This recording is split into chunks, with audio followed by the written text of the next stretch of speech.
Welcome back to Vegas Live with Ninon. I'm Ninon, your host, as you very well know. Do you know something? I can't believe it, but we've already sort of nearly in the end of our 4th year, going into our 5th year. Unbelievable. And of course, it's down here at the Pepper Mill, and they've just been so great and so wonderful to us. And you know, it's been here since 1972, so it's been here a long time. And every movie star and every singer, I think everybody has passed through this place. Everyone's been to the Pepper Mill Lounge. I have with me Cynthia Davis, and we're going to be talking a little bit about my money. Now, we're all very interested in money, where it goes, how we can make more of it. Yes. Cynthia, how are you? I'm good. Thank you very much. I'm so happy to be here. You look. I met her actually on Saturday, and you look a little different than when I saw you on Saturday. I had a ponytail that day. No makeup. There you go. No makeup, no ponytail, all that stuff. Now, you're actually in the credit department, putting back people's lost credit. You know, we all go through this awful thing of our credit goes berserk. Yes. And it's and the majority of us don't understand really what credit is.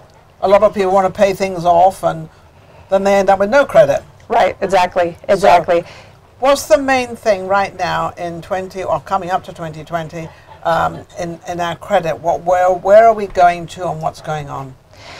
It's super important to have good credit. You know, it's no longer that cash is king. A lot of people feel that way. But the fact is, there's large purchases, there's things that you're going to need to do that you're going to have good credit for. Yes. And these days, even when you do have a lot of cash, things like your homeowner's insurance and your car insurance and, you know, deposits, there's all sorts of things that you pay so much more for if you don't have good credit. Well, it's just drastically important. You 1 second. You said cash is king. Well, cash is king if you don't let the tax people know you got cash. Right. So this is a little bit of a confusing thing. Right. When you have cash, you pay cash. There is no recollection of it at all. I mean, you've got this, except the person you got it from. Right. Now, if they report to the cash to their tax people, that they've given you, say, 10,000 in cash, and you don't report it, there could be a problem. Yes, true. And that would be the trail. That would be the paper trail. Yes, yes. And as you know, we talked about this a little bit before. My background is in banking. I was a branch manager for 18 years at Citibank. Really? So yes, when you're exchanging cash, anything over 10,000, that's when all of the money laundering laws come into effect. So you definitely don't want to be exchanging things in high amounts like that, because people then wonder why. The average person would, of course, be using credit cards or debit cards or something like that. So cash is king in one way, but cash is, you've got to be careful how you handle it and where you get it from. Yes. Where did the 10,000 thing come in? It's like everybody, if they put cash into your bank, it's usually 9,989 or 9,950. Right. You know, it's always like nearly to the point of the 10,000, but they just like to keep it under. But just so you know, we call that a suspicious activity, right? So we still report it in bank. I say we. I left banking over 5 years ago, but it's still in my blood, right? You use a bank. Yes, so they call it suspicious activity. So when you know that they're correcting amounts or adjusting amounts like that, trying to purposely miss those limits, they still send a reporting. It's just suspicious reporting, and it's even worse, because if you did $10,005 and you report it, it's less suspicious as if you did $9,500. Really? Yes, absolutely. See, now I just learned something. I've never done this 10,000 thing, by the way. So I do know about it because I'm in the business. I know money and all that stuff and everything else going around. But I've also wondered why. So it's more suspicious. You watch it. It's more suspicious when you do the under 10,000 than the over 10,000. Cool. Exactly. Well, and what I used to tell people when they would come into the bank, it's like, you know, because some people would, you know, they would worry about banks all the time with all the economy and everything. So they would put cash in their safety deposit box and stuff. So they're trying to do things because they're nervous about what's happening. And instead of, like, nobody cares if you're depositing large amounts of cash if you earned it in a legitimate way. It's okay to make deposits and say where you got the money from. Nothing wrong with it at all. No, nothing at all. It's when you earned it in an illegitimate way. That's when there's a problem. I mean, does anybody really do that? Earn it in a illegitimate way? Yes, they do. Absolutely. But now you're in the other end. I just wanted to clarify that. Now you're in the credit business, and you take care of all the credit of people's credit that has gone wrong. Yes. How often or when do people realize it realize that they need someone to come in and help them with their credit? When does the click into the brain? Usually when they want something. It's too late by then, right? So they want to buy a house and, oh, let me pull my credit and see, or let me go to the lender and see if I qualify. And that's when they get declined, and then it's like, you got to see my girl Cynthia. You got to talk to Cynthia. She'll help you make it happen. Or they turn around and say, why was I declined? A lot of them don't know? Yes, exactly. They have no idea. 80% of Americans don't even know what their credit score is. So once they find out that they have challenges with their credit, they're now asking their professionals, their real estate agents, their mortgage lenders, well, what do I do? How do I fix my credit? Because they don't know what to do. And well, how do they, I mean, they probably don't even know they get into a credit sort of thing that's not good. You know, exactly. We didn't learn this in school. This is the point. You know, our company is a non-for-profit, actually. And so that's the whole point, is we didn't learn this in school. Nobody said how to have good credit, how to have, you know, manage your debt, how to, you know, make sure to balance your bank account. Nobody taught us that. That's what we do. Do they teach in school how to have a bank account, or how to, they don't teach any of that? No. Absolutely so they don't teach credit, they don't teach bank accounts, and they don't teach hey, that's cool. They should definitely have that in school. They should, absolutely. You know, I always say there's two things you definitely need in school. One is writing and one is reading. Without writing, you can't go. Without reading, you can't. All the other things are okay, they're great. But I also think that banking and money is very important. Simple stuff like that. Every day, isn't it? Everyday stuff? Yes, I mean, these are things that affect everybody's life. It needs to be taught. A basic on credit and on debt and how to manage those types of things. Simply a bank account, everyone needs to have that, you know. So, and they don't even know that. No, I do know a lot of families. I've noticed this, and I've actually, I did another show before, and you would have the mother would say, well, you know, the child's maybe 10, 11 years old, or just sort of getting into things, would open up a bank account for them so they would understand what it was. And that's a great idea if you have a child or you have somebody. Absolutely. You know, you can actually sort of, you know, teach them as they're growing up. You know, what it is. Well, and I started in banking when I was 26, so I did that with my son. My son at 18 had a 721 credit score. Like, he had been managing a bank account since he was 12. So you did that. Very good, but most people don't. If you weren't taught in school, why would you teach your kids how to do it? You don't even know how to do it. You don't even know. It's a cycle that's being... But isn't it funny, because this is really something that is in everyday life, is money. Yes. I mean, without the money and without the credit and with the credit cards and the bank account, a lot of people don't have a bank account, do they? No.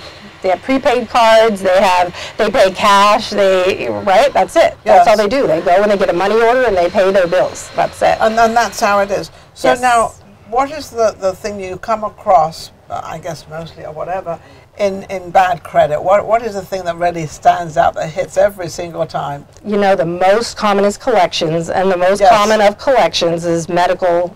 It's the most common. Medical, student loans. You have no idea how many people have student loans. I mean, with student loans, I understand, and I think student loans are absolutely diabolical. We're helping our children, and we're putting them into debt. We've got children out there that are 22, 23 years old with $100,000, $200,000, $300,000, $400,000 debt. Yes. How do you ever get over that? I mean, that's got to be a pull down for the rest of your life. Oh, yes, absolutely. And you can't get rid of it in a bankruptcy. You can't write it off. There's no way to get rid of that. Our program does help them delete. You can actually get student loans deleted, and you can get late payments for student loans deleted. You know, you can't make debt go away if you have active student loans. You know, if you owe money, you need to make payments to that. But like, I have people that I know that have $400,000 or $500,000 in student loans, and they're 40, 50 years old, and they have, like, the minimum payments are $1,600 a month. How are they ever going to pay that? So but how are they ever going to get on their life? Have it. Well, and what I recommend to them usually is to call the student loan company, because there's income-based programs. You know, there's complete forgiveness programs, but you have to qualify. If you make good money, like, I have some people that are right in the middle. They make great money, but they can't afford $1,600 a month. They could afford maybe $600. But, you know, it's like, so that's when you try to do the income-based, but they're like, but you make too much money for the income-based, so they can't win for losing. So what am I going to say? What's going on with the world? Because we're talking about two things. We're talking about, which is very prominent out there, which is your education, going to university, which I don't believe every single child needs to go to university. I don't believe that. I don't either. I know a lot about universities, unfortunately, and a lot of them play around in there, and a lot of them don't do what they're supposed to do, and then they come in and blah, they don't know what to do. Right.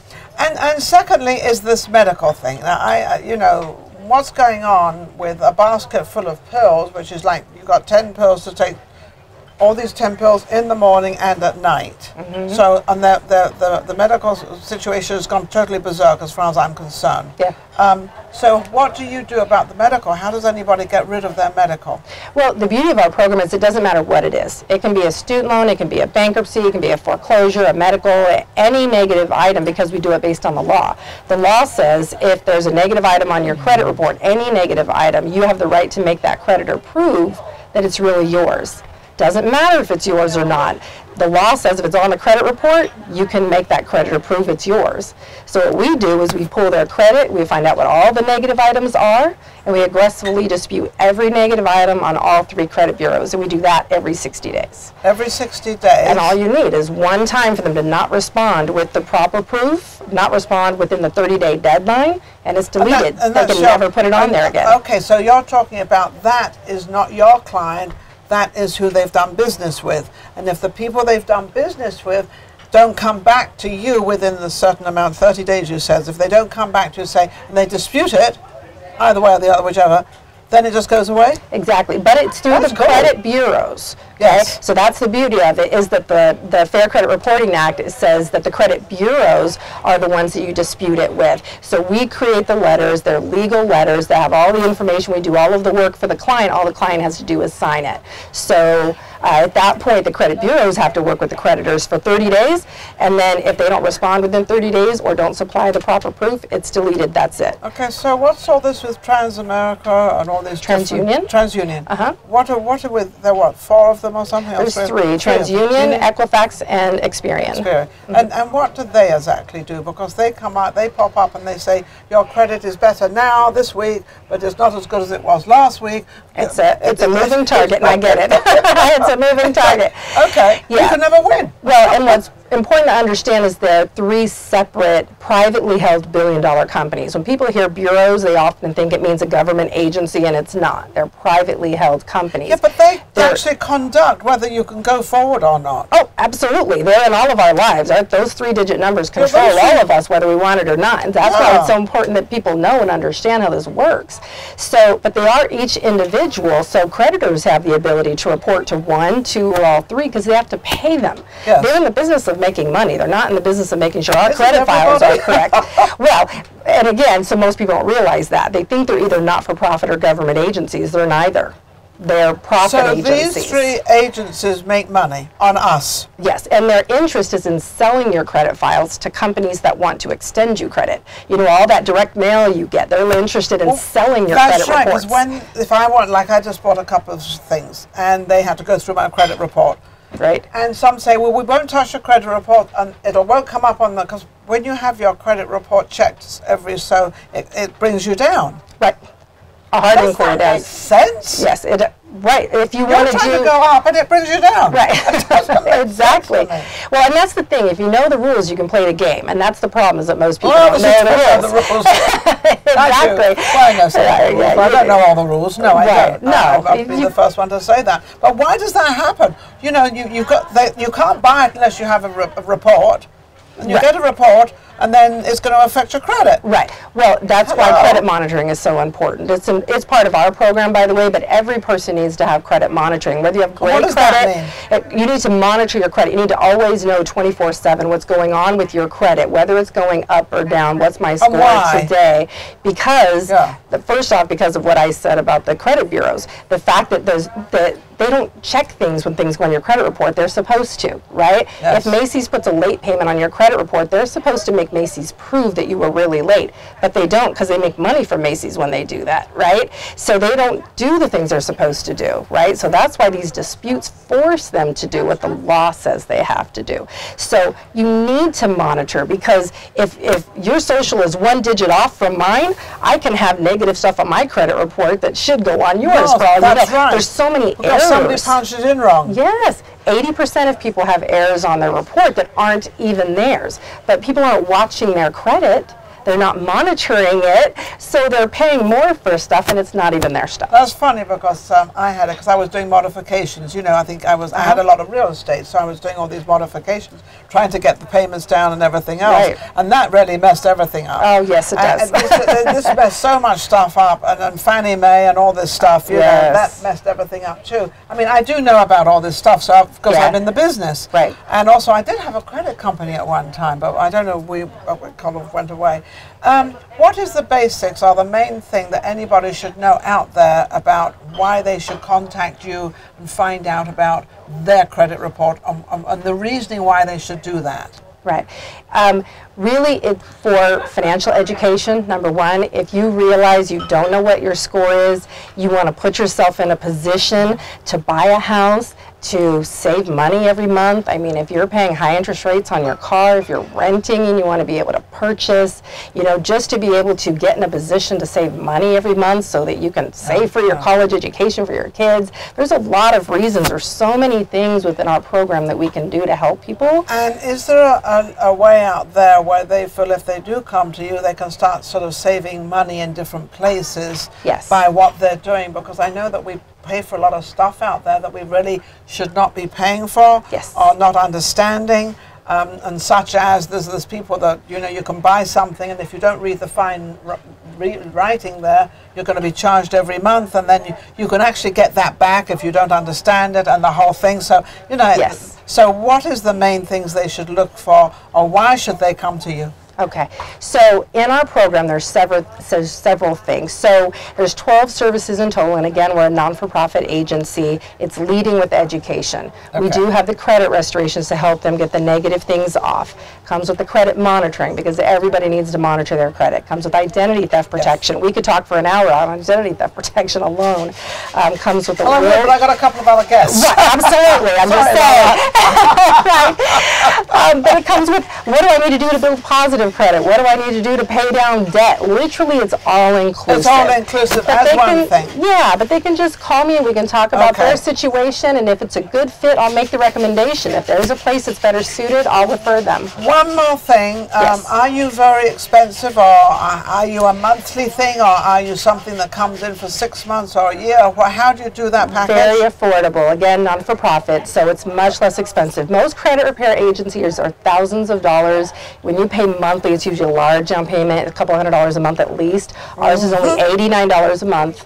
It's $3 a day. Literally, if you want to get things in order, it's affordable. The day you start, it's $188, so they pay a one-time $99 activation fee. That's how we set up their online portal, so they can access everything 24/7. Oh, so you're saying they can access their own stuff? They can access everything. So you actually have your own platform in there. I guess you have certain numbers and names or whatever you have to do in there, and then you have your own platform, and you can check your own stuff. And all 12 services, they don't pay any extra for. They're all included. And to get that is 90. What did you say, 86? So it's $188 to start, and then $89 a month. $89 a month to submit. Now, no contract. You asked how long, so there's no contract. Yes, I was going to say how long. Anytime. So they can have this for a month, 2 months, 6 months, or every month. Doesn't make any difference. You really don't need it every month. You know? It depends on what they're using within the program. Like, it comes with a will, trust, power of attorney too. I like always having that. I've changed my trust 4 times in the last 5 years. I have a granddaughter now. You know, things have changed, and when you pay an attorney, those things. Somebody gets hold of me right now. I have nothing in writing. We need to talk. It's going to sort me out. I don't have a will. I do have something written down, but to my brother. And so everybody knows out there that it's going on to my brother. Everything I have is going to my brother. Okay? See, it's recorded. You have witnesses. Purposely out there. Right. Oh, no, she's great. She's lovely. She's got money. Right. No. You know how it goes with women. Yes. You know, when women have money, you've got to be very careful, because people come after you, not because they say they love you and they adore you and you're absolutely the greatest thing that ever happened in the entire world. But doesn't remember one thing: women do have a brain up here, and it does work. There you go. There you go. How can they reach you? My number is 702-338-6100. I'm also on Facebook, Cynthia Davis. Or you can reach me by email at imagineyourscore@gmail.com. Thank you so much for coming. Thank you, Ninon. I appreciate appreciate it. Amazing. We'll be right back.